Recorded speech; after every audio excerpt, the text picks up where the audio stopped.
Assalamualaikum warahmatullahi wabarakatuh, teman-teman sekalian. Pada kesempatan kali ini saya ingin menyampaikan tentang outline penelitian.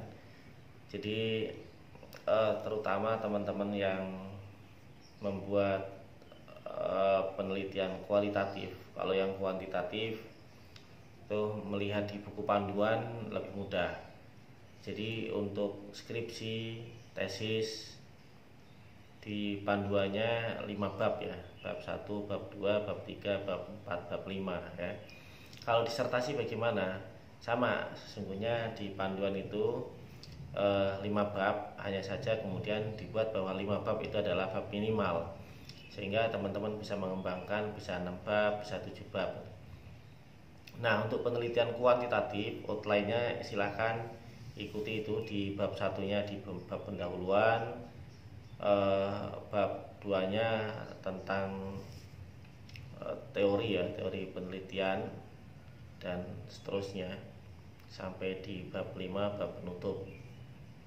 Nah, untuk yang kualitatif perlu diperhatikan apakah teman-teman ini menulis penelitian studi kasus atau penelitian tematik atau penelitian yang lain. Kemarin ada satu mahasiswa yang menyampaikan ke saya tentang outline-nya. Kemudian saya usulkan untuk memberikan perubahan. Jadi sesungguhnya outline penelitian itu rancangan penelitian, garis besarnya seperti apa teman-teman menulis mulai dari bab 1 sampai di bab 5, bab penutup itu. Jadi sungguhnya yang tahu persis apa yang ingin diselesaikan itu ya penulis sendiri, peneliti sendiri. Tapi pembimbing biasanya mengarahkan supaya apa yang ditulis itu lebih fokus gitu. Jadi teman-teman sekalian, saya contohkan misalnya ada kemarin ada teman yang menyampaikan ke saya tentang sebentar.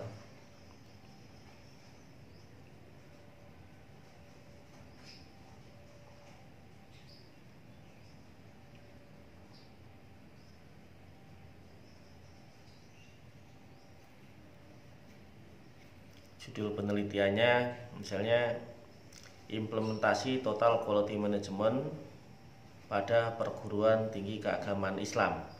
Nah, implementasi total quality management pada perguruan tinggi keagamaan Islam ini, satu,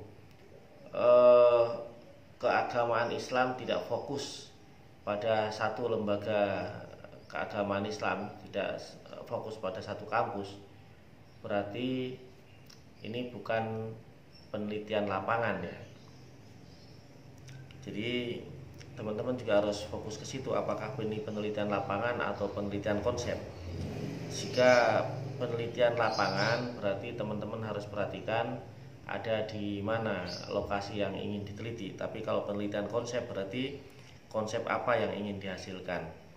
Untuk penelitian konsep seperti ini berarti pertama tentunya di bab 1 sesuai dengan outline pendahuluan, mulai latar belakang masalah, kemudian identifikasi masalah, pembatasan masalah, perumusan masalah, tujuan penelitian, manfaat penelitian dan seterusnya.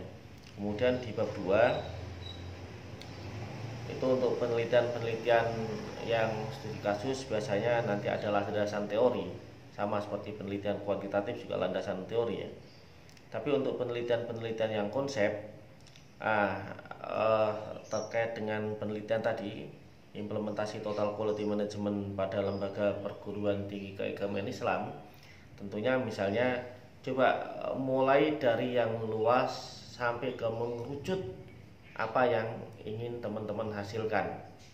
Jadi saya contohkan di judul tadi misalnya, saya sarankan untuk di bab 2 membahas tuntas tentang total quality management pada lembaga perguruan tinggi.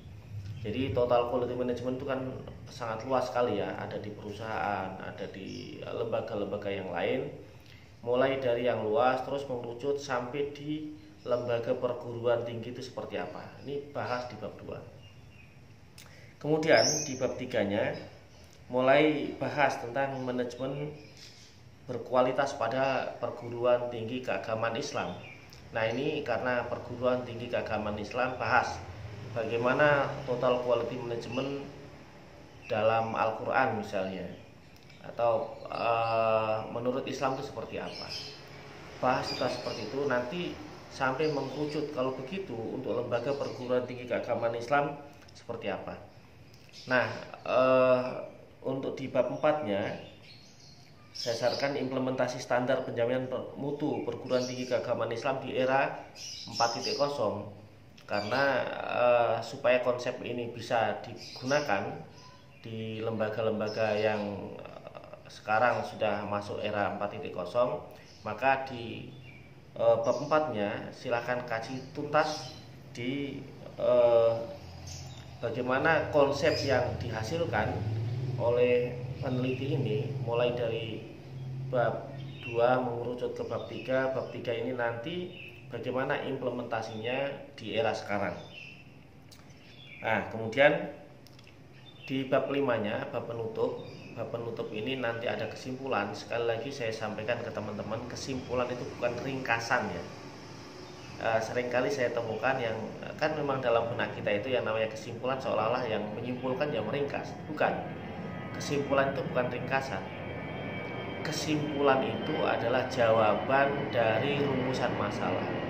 Maka jumlah kesimpulan poinnya itu harus sesuai dengan rumusan masalah, atau paling tidak kalau kemarin saya sampaikan rumusan masalah itu bisa digali kembali, difokuskan kembali di masalah-masalah pecahannya untuk mendalami itu, atau nanti bisa terlihat di dalam tujuan yang dicari itu apa semua dari rumusan masalah yang dibuat. Kemudian tujuan yang ingin dicari itu misalnya ada 3 itu, maka di kesimpulan ini juga sesuai di rumusan masalah yang ingin dicari pada tujuan itu apa semua, ketemu nggak yang dituju itu.